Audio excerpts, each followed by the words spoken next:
mechanical. Obviously, this tool is built primarily for commercial industrial, and so there are going to be some tools in here that, of course, come with your Evolve package, but probably are not going to be as applicable to a residential situation. So just to talk about those really quick, our sleeves panel will allow you to automatically place sleeves or openings based on your systems. Just to show you quickly what that looks like, I can select everything that's going through a wall that I would want to have sleeve information. And then I can use our auto sleeve tool, which has several kind of rule sets set up to tell you when and how to place those sleeves. But essentially, you would set those rules up. Actually, let me come here Sorry, into the when you say sleeve sleeves, settings. is that like, can you elaborate on that? Some technical words I'll be asking. What do you mean by sleeves? Yeah, absolutely. So I'm sure you've been in the situation before. You guys are pouring your concrete and you want to go ahead and create an opening through the concrete before it's poured so that after the fact you can go in and kind of set in your duct, your pipe, your conduit.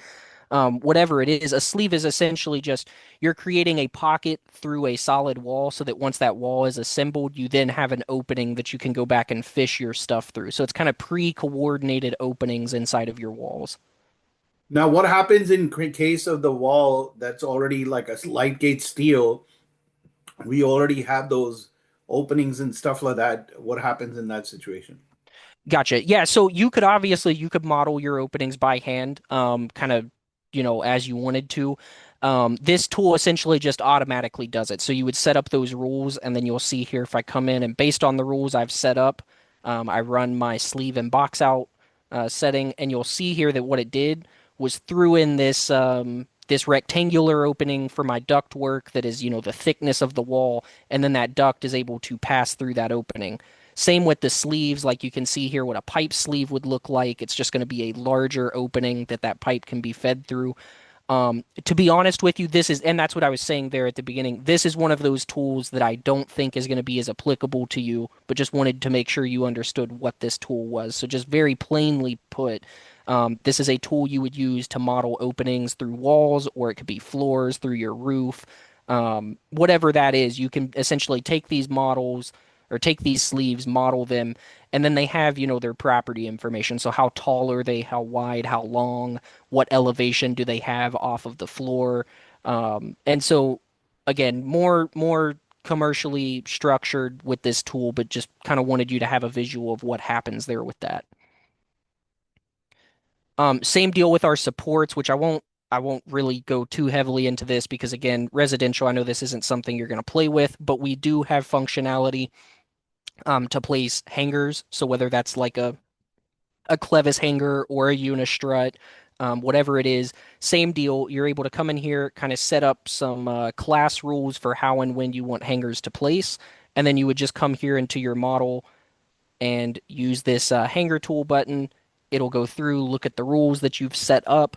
It does have some built-in clash corrections, so it can try to avoid hits as these place so that you don't have to go back and manually coordinate. And now you, If you don't mind, in this demo, I'm gonna share a picture. I don't know if I'd already shared with you, but I want to share something so that we can put some context.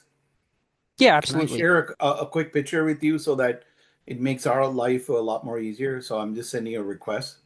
Yeah, So I'm go gonna ahead. share something. Now, are you dropping this here in the chat? No, I'm sharing it here. Can you see this? No, here, let me stop my share and There. that will. Yes, that image there. Okay. So this is a wet wall for the bathroom. Okay. So let's Hmm. use this as a context. How do I use a wall to really, like literally create it's nothing like rocket science. I mean, a bathroom wet wall where you have Right. mechanical, electrical, plumbing. Let's say if you were to design it from ground scratch, just this rack or a cassette, how would you go about doing that with all the functionality you have in a wall? And the ask is mechanical, electrical, plumbing to be designed in this rack, and how they're orchestrated with each other with all these 3D walls and things of that. And maybe you've got like an electrical manufacturer that might have a whole panel that we could use in, whatever you have standard objects within your ITM uh, to be able to build this rack as an example? How do we go Yeah, about it? absolutely. Good question. So let's jump in and take a look at that. So generally, obviously, this will start all the way down at the modeling level. Let me hide my meeting controls here. You'll start all the way down at the modeling level, for which, with Evolve, you do get access to our ITM database, which I know we had touched on previously a little bit. So these are going to be buildable, actual constructible parts. So for example, your domestic water system in your wall for your hot water, you're probably going to be using solder copper. It's okay if you're not. We do obviously have a lot of different types, but for a solder copper system, we have a Nibco system here. These parts are the ones that you would actually order and build with. And so first, we would start off by coming in here and modeling out our system, which I'll throw out just kind of some generic pipe here, but a 1 inch pipe system, we would come in, we would get all those parts and pieces modeled in here, whatever that ended up needing to look like, you know, elbows, inline valve devices. I know in your image you show kind of a pipe manifold.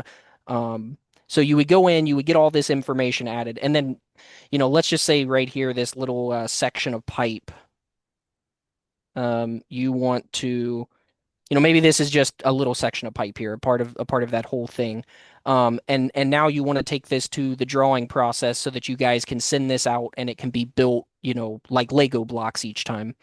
The first thing we would do is come over here to our Evolve mechanical panel. Here in our prefabrication, you're going to be able to use this define spool tool.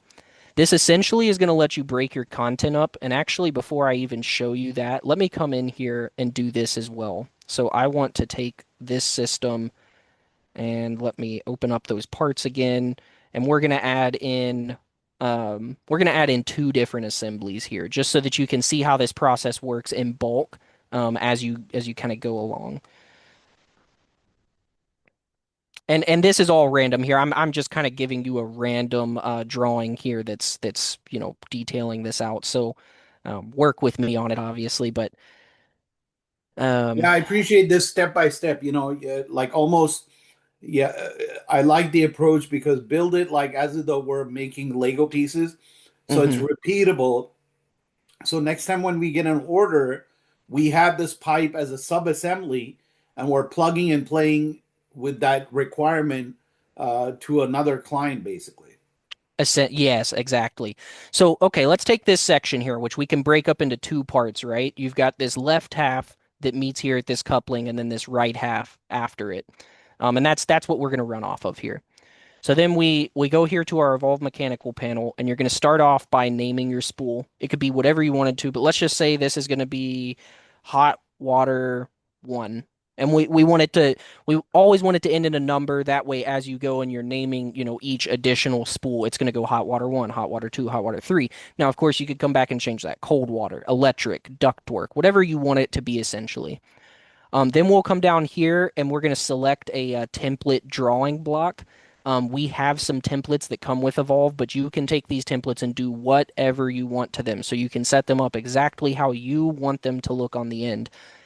This create sheets on finish, all this is going to do is essentially either create these drawings as we go, or you could uncheck it, go back at the very end and make all of these drawings at one time. But essentially, what we are doing here is we are naming our spools. We're saying these parts belong to this spool. So, for example, it's telling me up here, select all the parts for hot water one. I want to select everything up to this coupling and including, and we're going to call that spool one.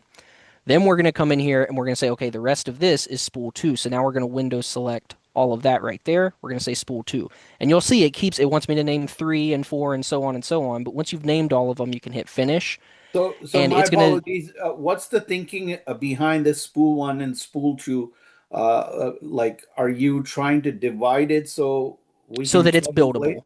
Okay, got it. Exactly. So you talked about being able to have like a set of Lego instructions where they could build this kind of piece by piece. So the Yes. idea here is to split this up. So maybe this split occurs as you go from one wet wall, and now you want to assembly the piece that, maybe it crosses over the breadth of your kitchen to go to a sink that's not attached to a wet wall. You would Right. essentially split these spools up into what you consider the buildable sections. So when you want to say this whole section is one buildable piece, I want all of my individual parts, those part numbers, the information about their cut links, all of that information. I want this in one block. That's essentially what your spool is. Your spool is a Got it. way of cutting your model up. So is that spool also reflective to the size of a wall panel? Let's say it could be a wall panel or it could be a mod. Like a mod in our world is 9 by 11, kind of a standalone unit, if you will. So 9 feet wide and breadth-wise 20 feet. But when we're creating the wet wall, let's say it's 9 feet or 8 feet. Now, within that there'll be maybe two panels or three panels, wall panels. So let's say 9 feet. Let's take 9 feet for example, and it's like three panels. Each panel is 3 feet wide. So Okay. within that panel, I want these spools to sort of work, or within that mod also, these parts and components should come together. Is that the thought process here? Yeah, yeah, that's the idea. So, as far as you're asking, can it be split up this way or that way? You can split these spools up however you want. And so generally the way it works, like you saw me do, is I went through and I selected the parts that I wanted included in a spool. So absolutely, if you had like your whole, let's say your bathroom wet wall was modeled, and that's going to have your sink, your shower, and your toilet fixture. You could very easily go in there, select all of those pieces right there, and say, this is spool one. Or you could literally cut it right down the middle and say, for whatever reason, you wanted your toilet on a separate drawing than your sink and your shower. You can split this up literally however you want. You are not limited in your ability to say, this is in the spool, this is not in the spool. So you've got full control over which parts and pieces go where. Um, Let me close this menu out and we'll start taking a look here. So when I chopped that first spool in half and I said, okay, call this a spool, and then I did the second part and I said, call this a spool. Now you'll see what that drawing package delivers as. And again, what I've included here is a very, very small section of pipe. You could have all of your domestic water piping and duct and electric. You could put all of those elements into one combined spool if you want. In this particular case, I'm showing you one little run of pipe that we're calling a hot water pipe, but it is not to say that you couldn't have three runs of pipe and a duct and a, conduit bank. You can put whatever you want into these spools. So I just want to be clear about that. You are not limited to, single runs or like there isn't a maximum size. Whatever you want to put on these pages, you're going to be able to. And what's that P0? Those numberings, do they come automatically, like with the spool, like based on the parts? Yeah, absolutely. So that's kind of the whole point of this spooling here. So let me kind of walk you through this here. What happened? So when we generated that spool and we selected that group of parts, you'll remember the plan view looked like this. Now we've been able to generate this spit out of multiple views, some schedules, all that. The way that this works, essentially, let me go here inside of the title block family itself, and I'll show you kind of how this is all being driven here. Maybe it's giving me difficulty. Let me go into the damn title block.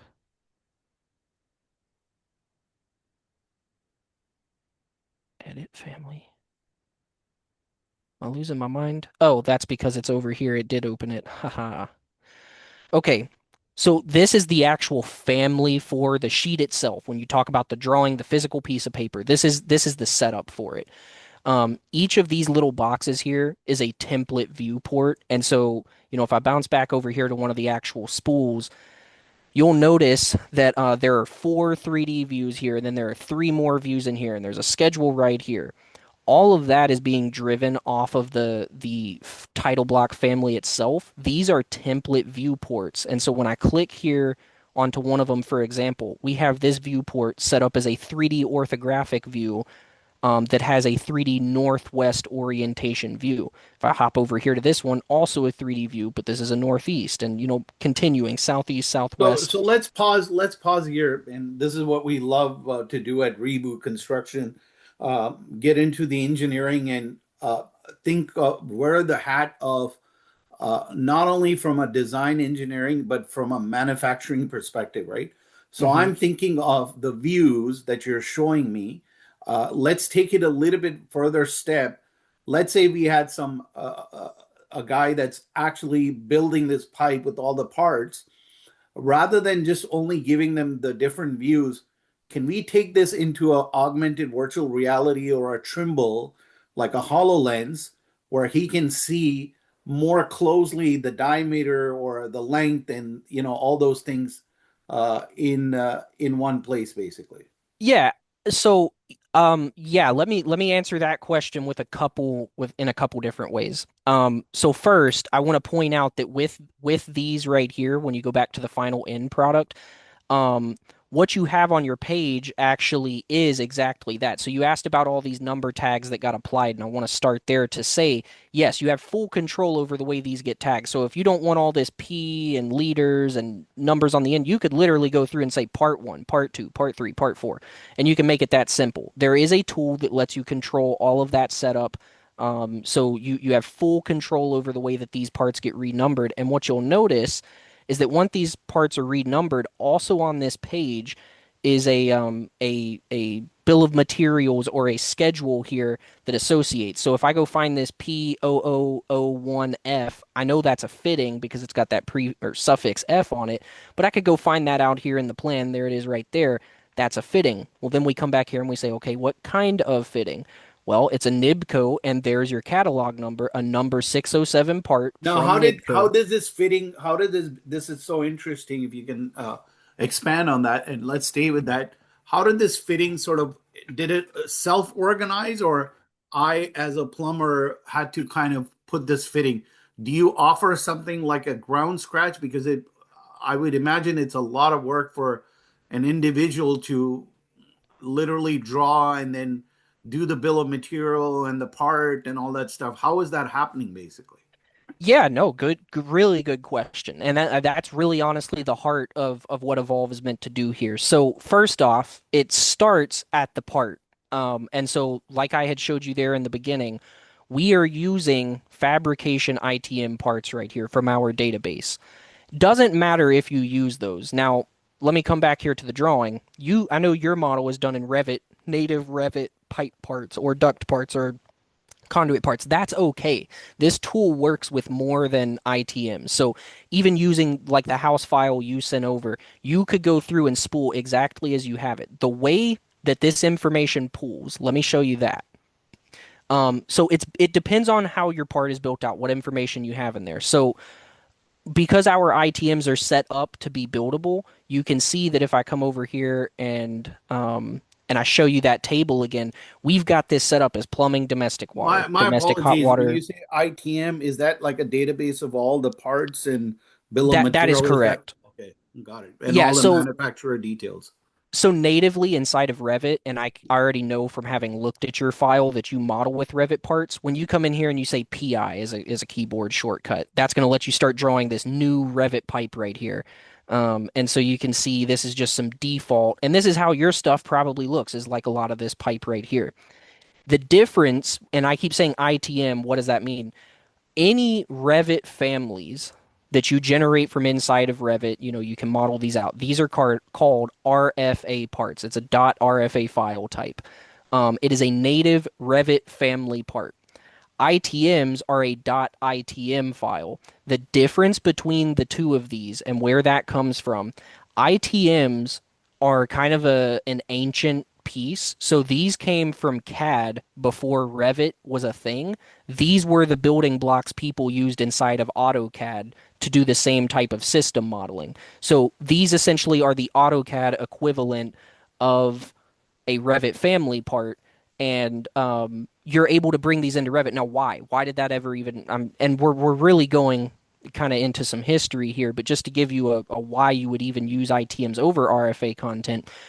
RFAs, when they came out with Revit, Revit was meant to be a design tool that would allow you to, as an engineer, know that your systems would work. So you can see when I come in here, You actually are able to set roughness and area, and you can come in here and set the liquid that flows through this pipe, whether it's glycol or water.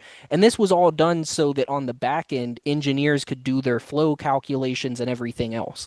That works great for design. The problem with it, and this is where Revit parts start to fail, is that you can see here when I drew that pipe, it threw in what is calling a generic elbow. Look at the shape of this elbow. That is not a part that you can go buy from a manufacturer. So this is Revit parts are design intent parts. They show you what the intent of the design is. But if I told you right now, build this off of these Revit parts, you're going to come in here and see a pipe length of 6, 8, and 11/16 inches. But if I then come in here and I say, okay, well, we want to turn this into ITM parts, I just hit that design to fabrication. This will allow me to convert all my Revit parts to those ITMs. So in your specific use case, if you decided to use our ITMs, which are these buildable actual parts, you don't have to redraw everything. You can literally do this convert, pick the system you want to convert to, and then come in here and let me do that again because I only selected this one. I'll select all three. I can hit this design to fabrication. Okay, we know we want this to be a hot water system, so we say, okay, run that convert. You can see now it went through in here. Not only did it give you the actual fitting, which because of the pipe size I selected, it's using Victolic, and you can see it through in your actual Victolic couplings. And now if we take a look at this pipe length, it's not 6, 8, and 11/16, it's 6, 2, and but our positions didn't change. The center of our elbow stayed, our two pipes stayed. So you can see that when you're working from a Revit base and then you start talking about, well, I want this to be built modularly in the field, what you are talking about is I want to be able to use actual parts in my model so that when I go to the field to build this, it relates 100%. Everything is exactly the same. So when you're doing Revit parts, you don't get that. When you're doing ITMs, you do. Now, here's the other thing about this I'll add.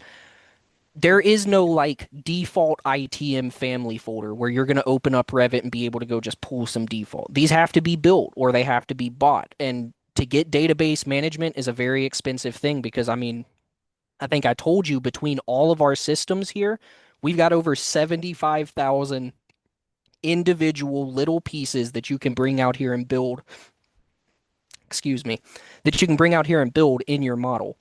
Um, and so I really stress the ITM content for you guys So, because I so, so, think which means that this really allows us to build like that kit apart type of a thing into the equation, right? exactly, exactly. Because when you're working with those default Revit parts that you saw here, you can't go tell your guy, hey, cut this pipe at 6 foot 8 and 11/16 because like we just saw when you do that swap out, if you want this pipe and this pipe to stay exactly where they are and for this elbow to be in the middle of them, this pipe actually only needs to be 6 foot 2. So if you go make it 6 foot 8, now you're gonna have a pipe out in the field that's 6 inches longer than you need. You're gonna have to do field cuts. So using these ITM parts gets you to that exact buildable state that you want to be in so that when you roll this out to the field, all they have to do is plug and play. They don't have to come in here and remeasure and say, oh, well, we're using Nibco fittings and this right here was a design fitting. And now when we switch to Nibco, both of our pipe lengths are different. And now we've got extra material or even worse, not enough material. And so, yeah, just overall, the whole point here is that from a design perspective, you want to use Revit parts. They're great for design. From a field fabrication perspective, you want to use ITMs because that's what you're building with. Does that kind of answer the ITM Yeah. over RFA? Okay, So good deal. so so I've actually shared a link called bimobject.com. Hmm. I wanted to know if you want to quickly go to that website and take a look at it. And it's like it's almost like what you're talking about your ITM. It might not be as granular as what you guys have in the Hmm. context of MEP and designing, but can we use BIM object or is it a replacement? Is it a complementary to what you're doing here? Can you take a look at Right. it? Yeah, so actually, without even pulling it up, I'm very, very familiar with BIM objects. So just a little bit about my background. I actually come from the commercial construction realm using Revit to make like hospitals, schools, churches, all your bigger buildings. So very familiar with BIM object and getting stuff from there. They're a great resource. A lot of the times they have some very specific parts that other people won't. But to answer your question of could we use BIM object ITMs over this? Yes and no. So yes, you could very 100% you could go download all your ITMs from BIM object. But the problem is that it's not just a thing of downloading the ITM. There's a whole back end here that you're not seeing, and I don't have CAD downloaded to show you. But there's a whole back end, all of this stuff, the database itself, these profiles that you see here, these individual pages that separate your hangers versus your valves, all of that is configured inside of CAD, and it requires a lot of stuff. So, I mean, there's button mapping, which basically says, okay, when I have, the way that it'll work is it'll come in and it'll define based on a line type, when do we need to use what fitting. So on the CAD side, you'll just see something like this, and then you have to go in at these vertexes and say, okay, at a vertex like this that has an angle, I want to use a 45. And so all that to say, yes, you could do it with BIM object. The reason I would not is because A, they do not have all the parts that we have. B, they give you absolutely 0% help in actually setting up those parts into a database. And so you could download the content all day, but bringing it into your model, you will never get done because it requires such a huge amount of setup on the back end. That's one of the great parts of Evolve. We're a subscription-based company. So instead of you buying a database from someone, which I will tell you, if you go buy a database as good as what we have, you're talking $10,000-$20,000 as a one-time fee. Sounds great when you're like, oh, well, I'm going to use this for the next 10 years. The problem with that is that as a one-time fee, you're not getting updates. You're not getting back-end management. With Evolve, we manage the database. So at all times, these parts are being updated. Or even worse, say you download a part and you really need it, you go to throw it in your model, it won't work. It's not configured correctly. You don't have to worry about doing that configuration. You can put in a support ticket and say, hey, Evolve, one of your guys' parts is not working. What's going on? We're going to get back to you super, super quick and say, hey, thanks for pointing this out. Here was the problem. It's fixed. You won't have to touch it. So, yes, to answer your question, you can 100% get all your stuff off of BIM The, Object the if you the want. reason why I brought the BIM object and your platform and synergies, and what Trung also mentioned, that if you have other parts and things that you want to be able to do, I'm thinking a little bit more beyond, or maybe I'm mixing too much, and you can tell me that. While we're trying to do the MEP, there might be some components or sub-assemblies maybe there or not there. I'll give you an example, like electrical, right?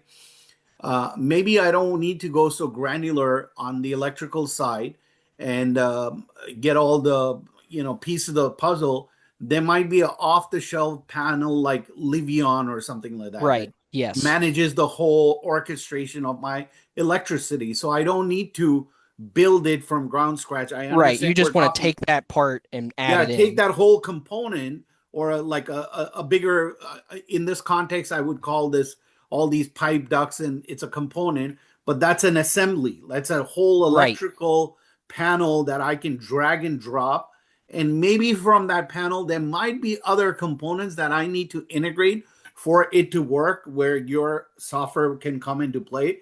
So if I can seamlessly get the power of either using these granular components or else the bigger sub-assemblies from a BIM object, now I have a seamless integration. I'm able to make those decisions on the spot. Where does it make sense to go granular, and where does it make sense to go as a sub-assembly type of thing? Sanjay, you are asking some really great questions. I just got to tell you, I'm honestly impressed because these are great, great, great questions. Yeah, so it's both, and it's exactly like you said, it's a synergy. So Um, yes, you can, let's say we give you all 75,000 of these parts. What we don't have a lot of are those assembly type pieces. So we don't have VAV boxes because there are so many different manufacturers, or like you said, panels. There might be one panel that has 30 different model iterations of it, so we don't have that panel, but maybe BIM Object does. Yes, absolutely. If you find an ITM part, or an RFA part for the matter, and you're like, this is not something Evolve has, but this place does, I want to use it with, it will 100% work with. So if it's an ITM, you can 100% add that in here as another button and say, okay, What I want happens if this it's included not in an my ITM? database. What's the added integration. And we're a tech company also, like at Hmm. Reboot Construction, we're trying to disrupt of how construction is being done, right? What happens Right. in a situation if it's not ITM? Can we do some sort of an integration or file conversion from Yeah, BIM so object? you don't even have to do that. And that's actually a good point because yeah, a lot of the times when you're talking about these modular panels or these mechanical equipments, a lot of those are going to be RFA content. You're not going to find an ITM button for it. Our tool is designed to work with both. And so I'll kind of give you a an example here. If we bounce back over to this spool we created, and in that picture you showed you had a piping manifold where you can connect, multiple into this one valve set.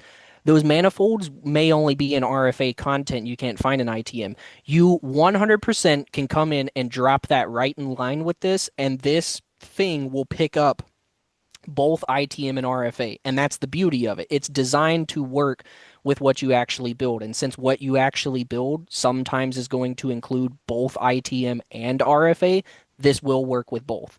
And it treats it just the same. At the end of the day, it's a part in your model, whether it's an ITM part or an RFA part. This takes all those parts you select and put in a spool and it combines them together. So, for example, if I had a manifold in here that was a family type, it would still get an item number. And then over here in family and type, you would have the name piping manifold, count one, size this. It's still going to drop that in there. So yeah, absolutely. You're not going to be stuck out like, oh, I have to choose ITMs or RFAs. No, you can work with both. You could continue working with just RFAs. On the ITM side, if you were like, we want to go strictly ITM, you can model 95% of your stuff ITM, and then whatever you can't find ITM, just drop in those RFAs. It's built to work for you. So whatever your workflow is when it comes to the parts and pieces you use, Evolve's going to work. So like So, that design pipe I showed, you could leave it as that design pipe and spool it that way. You don't have to have these fabrication parts. so let's talk about views and the ease of manufacturing, right? If I Hmm. add a little bit, obviously this is a simplistic drawing. It's just one pipe and it's got a few parts. But when it has like 40, 50 parts, now the complexity grows, and now you got different tradespeople that you're trying to combine. Do you recommend doing spooling on one trade and then keeping it separate so that different trades are coming in, different views are given to the person that they can put these parts together? What do you recommend from a manufacturing and execution standpoint? Because we can draw all day long and be all this Picasso creative, but when it comes to manufacturing and putting these things together, what's the recommendation of taking these designs, keeping it separate trades, or there might be potential where the trades need to interlap, and how do you show that view so people aren't getting confused and they're seeing, oh my god, this is way too, like, in the Yeah, construction there's too world. many parts here. Way too Yeah. many parts to And really then break it down. people freak out. You are taking them from a physical page drawing, even showing them Revit, they freak out. Like, just they say, oh, I'm out of here. Now you're talking about all this freaking all this complexities and parts. So how do we make sure that we're not over designing so it cannot be manufactured, but at the Hmm. same time under designing so that they don't know what the next steps are? What's that mix? Yeah, so that again, that's a good question, and I would say that really comes down to how you guys are working as an individual company. So, me personally, if I was going to give you a personal professional recommendation, I generally like to separate my spools by system. So I would have a domestic cold water spool, a domestic hot water, a domestic return water. Then I would have my duct spool, and then I would have my electrical spool. And the reason I do that is because when you think about how this is going to get built out in the field, the guys running the conduit in these houses you're building, they're running conduit. They're going to start at their conduit start point, they're going to run to their conduit end point. Nowhere in the middle of them running their conduit are they going to say, okay, I've ran this much conduit. Now let me go run all this domestic piping. No, they're going to most likely, I'm doing the electric. I want to see what I need to do electrically. Now, the beauty, obviously, of you guys building this stuff out this way and getting it so finite is that as long as they follow, and you talk about like being able to put it together like Legos, this right here is your Lego instruction set. Part number, So 1, 2, 3, 4, your steps of instruction, part numbers right here, what that piece is, and then the information pertaining to it. So if you say right here, okay, piece one is a 90-degree elbow. Okay, well, I need to know how big is that 90-degree elbow, or maybe I need to know what's the material. In this case, we've got it in our family. It's a Nibco number 607 part. This schedule right here is not limited to these items. So all of this information comes from inside of your actual individual parts. And so if I come in here and I click just this piece of pipe, all of these parameters right here you could schedule against. So if you wanted the elevation from finished floor, you could put that as a thing in here. If you wanted the full cut length of the pipe, 1 foot 9 and 45 256, you Do could you have a drop that in 3D here. view, do you have a AR VR view of this pipe and stuff like that? So if somebody's got like a Oculus varying, they can literally freaking see the diameter or zoom in or something like that. Do you have anything to So maybe migrate it there? yeah, that's a really good question that I don't have the most information on. Here's what I'll say that I know. We have a product called Shop, and Shop is essentially the field end of this. So yeah, you're going to have your Revit user who would come in and set up all these spools, right? They're going to give you your whole project in drawings that are broken down into these buildable pieces. That's on the Revit side. Well, then you have the field side. Now, you could easily take these sheets, print them from Revit, and just give them to your field guy and say, go off of these. But if you're wanting to get that VR in product, we do have something called Shop, which will let you take spools and load them into an online 3D viewer. As far as the integration with VR or AR, I cannot speak intelligently enough to say 100% that it is or is not a possibility. What I will say is that if it is something that we don't have and it is fundamentally an easy thing to do, and you're talking about just creating a viewer that can then be used by an Oculus or whatever, we have such a strong development team that, again, and I know you've mentioned that this might be something that would bring on a lot of people you work with. If it was something that was like, hey, we've got 5, 6 different companies that are all saying, hey, we will buy your shop product if you tell us that it will work with VR. We're going to get VR support made for that. We're not going to be like, sorry, you're shit out of luck and you just have what you have. Oh, I We're going to like do that. everything we can to accommodate you to get that So, going so because at the end of the can you day, convert this into? I know that if I can convert this into a SketchUp file, the SketchUp can be taken into VR easily. We use Archeo as our Oculus uh-huh. thing. So any a Revit file, if you we wanna soup it up and things of that, we put it into SketchUp and add the different labels and things of that. So is this all Right. this data exportable into SketchUp? Again, I would have to talk to some of our other team. I'm not as educated about some of the outgoing exports. But what I will do for you, Sanjay, is I don't want to leave you hanging on that question. I will get a specific answer to that question, and I will have Macaulay send that over to you Yeah, to thank say, you so much. here's Appreciate our it support because for that. see what I'm doing. Maybe this is a very unique demo, Trung, and to your. If this takes off, I'm going to actually showcase it to my community. If this takes Okay. off, there'll be a lot of guys that would be interested in your product. So I'm not only doing this webinar with you just for ourselves, but to really show the community also the strength and the mindset of Reboot Construction of how we will be building the missing middle. And we are a great advocate of DFMA and how we can save time and money for all the builders and people that end up buying our products. This is our thinking, this is our technology and platform and processes that we will follow in order to cut cost in whether we're building an ADU for somebody or we're building a missing middle, why they should work with RebootConstruction.com to come and be a partner up with us. So I want the community also to benefit. And the other thing is also we're trying to help the affordable housing. That's one of our biggest mission. How do we cut costs and genuinely not like lip service affordable housing, ends up being $500 a square foot. That's really not affordable, right? They just shrink the Right. room.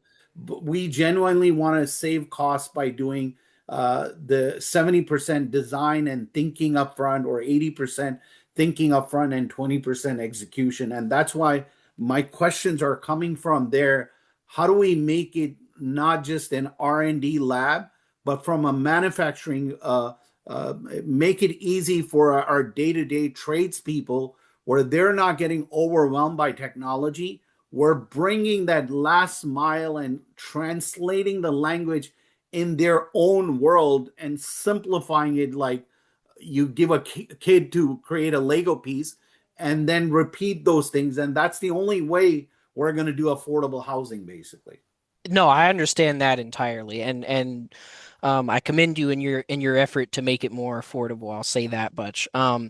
Let's take this, and I know we've got a couple minutes here. I've got a 12 o'clock my time, so I will have to jump here in a few minutes. But let's kind of bring all of this in and talk specifically about what you just asked, which is is this just at the end of the day an R&D and we can make the model look pretty, but at the end, what we need is for this to save time in the field, and we need to make sure that it's reducing the amount of material waste, and we need to make sure that that it's buildable, that people can take it and actually do something with it instead of being overwhelmed with this entire snapshot of a whole wall. They're able to take it in these bite-sized chunks and really just handle what they need. So let's kind of shut out, put blinders to either side of us, and let's say right here, let's take a look at this example. For whatever reason, we're going to pretend that this is exactly how you wanted this drawing set up. The whole purpose of Evolve and what we really strive to do here is to be able to give you this image right here that you can print as a PDF that maybe, and I'm going to find out the answer for you, maybe you are able to take this information and put it into VR and see all of these parameters right here. When you click on that pipe, it's going to tell you, okay, it's this long and it's got this Bingo, material, bingo, bingo. XYZ. That's what I'm talking about. Right. So I will find that out for you. But even as a standalone, just a PDF, the point here is that using a combination of the ITM database and using these parameters that we have built out to be very specific to manufacturers, you can take this piece right here, and if you know 100% that this is what you need, this is the little section of pipe you need, they're going to be able to say, okay, part one, 45-degree elbow. Okay, next to that, part two, a pipe straight. That pipe straight is 1 foot 2 3/4 of an inch long. Go cut my pipe. Okay, now assemble part one and two. Part three, 90-degree elbow. Throw that on. Pipe length, valve, pipe length, coupling. Okay, there's my little assembly. Now, how does this relate back to the overall project of them building it? In addition to these spool sheets that you make right here, you would also make a spool map that would be associated to your overall floor plan, and you would color code it or number it and say, okay, this entire image right here that we had broken down into piece one, piece two, piece three, this is step one, build step one. So just like a Lego page, you're going to have your individual pieces, a count of So all how those do you pieces, what they are. so let's pause for a quick second because now we're I'm loving the mindset and the thinking because you think about a factory, right? All these parts come in, step one, step two, there'll be tables. Basically, we're mapping everything to a table. So when we're mapping to a table, the way I'm envisioning on one table, we do all these spooling. Second table, which will be step two, the further enhancement of that spooling happens. How do we create it in such a way that it goes from one computer, one table to the next table where a computer is right there? They're seeing exactly what needs to be done. How do we put that into a streamlined process? Is there a way, almost like a software app or a mobile app, people can see step one, step two, and what needs to happen? Absolutely. So that's that shop product I was talking about. So as an end deliverable, yeah, absolutely. All your guys in the field, they're not going to have access to this Revit model, and maybe they don't want PDFs. They want it to be digital. So is it a tablet? Is it a computer? Is it their cell phone? Evolve shop product is going to let you take these drawings, these tables, all this information, and you can push it to that shop. And that's like a website you go to, and then anyone from their phone, from their tablet, from their computer can go log into that and say, okay, spool number one, which is the first assembly I need to build. Let me open spool number one. So Okay, now that I've opened it, pause quickly, because we're a very tech geeky company, basically, right? So now we're talking about multiple users logging in with multiple functions. Let's say one plumber is doing spool one and spool two, he or Hmm. she logs in. Is he only seeing the spools that are assigned to him, like almost like a CRM user base that I can assign certain objects or certain drawings only to those guys? And then maybe, and I might be answering my question also, because Autodesk Cloud Construction allows you to do like a CRM right from design to construction and manufacturing. Since you're an extension of Autodesk Construction, can that guy only see his or her universe? So that way we're not orchestrating and confusing a whole bunch of workers. It's becoming very specific, user To centric. the person, right? Yes. Yeah. Yes. So, with Evolve Shop, yes, you do have the ability to assign spools to particular people, or maybe you want to assign it by a job. So maybe you guys are working on 6 or 7 different designs and they're all at different phases of the project. You can set it up by project and then assign by user each of these spools. And even beyond that, Sanjay, is that they have a status in there so that, you know, maybe you send the spool and now you want to know, okay, they've opened the spool. So the spool will automatically say, okay, it went from submitted to reviewed, and then they've completed it. They can mark as complete. They can go in and add notes to the spool. So maybe they're like, we had to change this spool in the field by 1 inch. They can go in and add that note to this spool, and you've got full So tracking pause of that. here. When you're adding and things of that, you're allowing them to add. Do you also have like a timer, like time and material, where they log in and we can see how much time it took to create this spool, so that next time we know exactly that this is the amount of time and material is needed for this section, basically. Man, Sanjay, I love making people's day, and you make it so easy for me. Yes, yes, yes, yes. So yes, Evolve Shop, the whole another portion of it is that you can absolutely assign time to spools so that you can keep a rough estimate of, okay, it took me 2.5 hours to assemble this spool.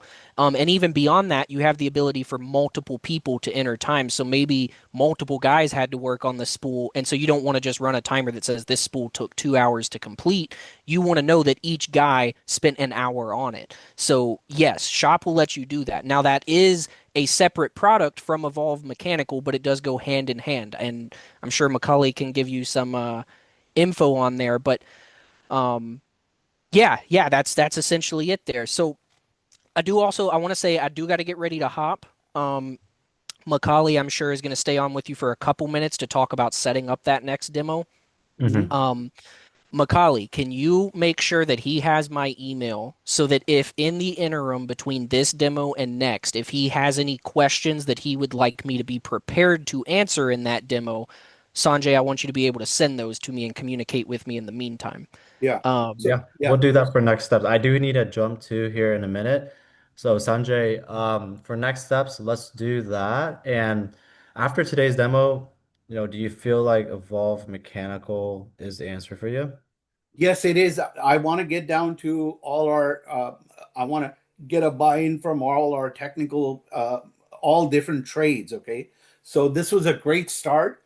Like I said, Trung, I really want to take it to the finish line, not just for us, but for many other companies. We're talking about missing middle and things of that. I want to Hmm. be able to share this entire, how is this going to save money finally in the construction arena Hmm. type of thing. So that's why I need some technical tradespeople also to be onboarded. This is a great Hmm. start.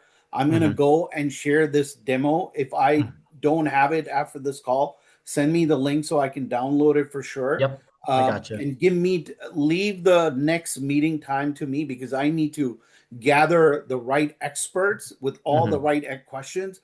I want to Hmm. give it to Wesley before he comes on the next call. I don't want Hmm. it to be just another demo type of thing. It has to Hmm. be answered based on all the different tradespeople Yep, after they see this.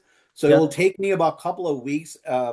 I want this thing to be successful for both of us. Yeah, for okay, sure. perfect. Sanjay, let's do that. I will get the demo recording to you after this call, and then we'll be in touch via email. And I know you have to gather a couple of individuals to be on that next tailored demo, whether if it's mechanical or shop, we want to tailor this to your team as promptly and as appropriately as we can.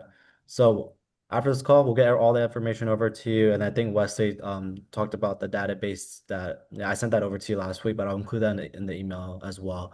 But yeah, we'll stay in touch, Sanjay, and we'll get those questions from you, Yeah. and we'll be sure to have that next demo ready to go. Okay? You guys Wesley, have I'm genuinely excited. Thank you, Trung, for organizing all this. But Wesley, I'm really genuinely excited with your domain expertise and your background and knowledge. That's super exciting because you understand our vision in terms of componentization, DFMA. If we do this right and show it to the right industry people, one thing I promise you guys, Trung and Wesley, even though our company might still be like footsie playing footsie, I will get you a customer that's going to be excited because nobody's, at least Wesley, you're a veteran in this industry. Not many people are thinking in the industry when it comes to residential, affordable housing, taking this approach. And Wesley, keep me honest out here. What are your thoughts on what we're doing? Is it disruptive? There's potential. What are your thoughts, Wesley? I think there's great potential. I think at scale, I mean, you're talking about almost starting a new type of industry in the residential scope. I think it takes getting to scale. So I think, getting it off the ground would be an interesting process, getting it to a point where it genuinely works for you, which at the end of the day is what we want. We don't want to just sell you the product. We want it to actually work for you. So, getting through that setup process, I think is going to be a little unique since we don't work with companies that are doing what you do. But I think if we can get it started and get it going, absolutely. I think you've got a pretty disruptive idea here. all Yeah. right. So what I would Perfect. like, sorry, Trung, go ahead. Oh, Wesley, if you need to jump to the next one, you have a hard stop. Yeah, Uh, quickly, Wesley, before you jump, one last thing I want you to think of and ideate while we're talking about like building brand new homes.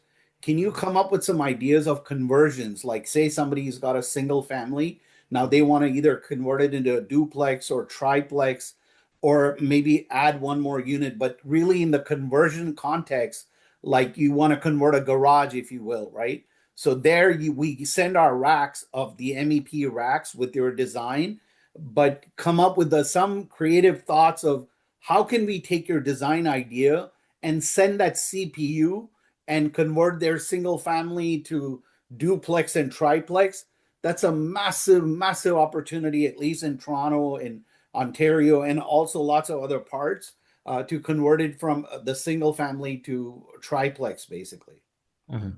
Gotcha. Yeah, I'll definitely be thinking about that as we lead up to the next one. Mhm. Okay, sounds Perfect. good. Thank you so All much, right. guys, Thank you, and we'll Sanjay. connect soon. Thank you, Bye. Wesley. I Yeah, gotta thank jump.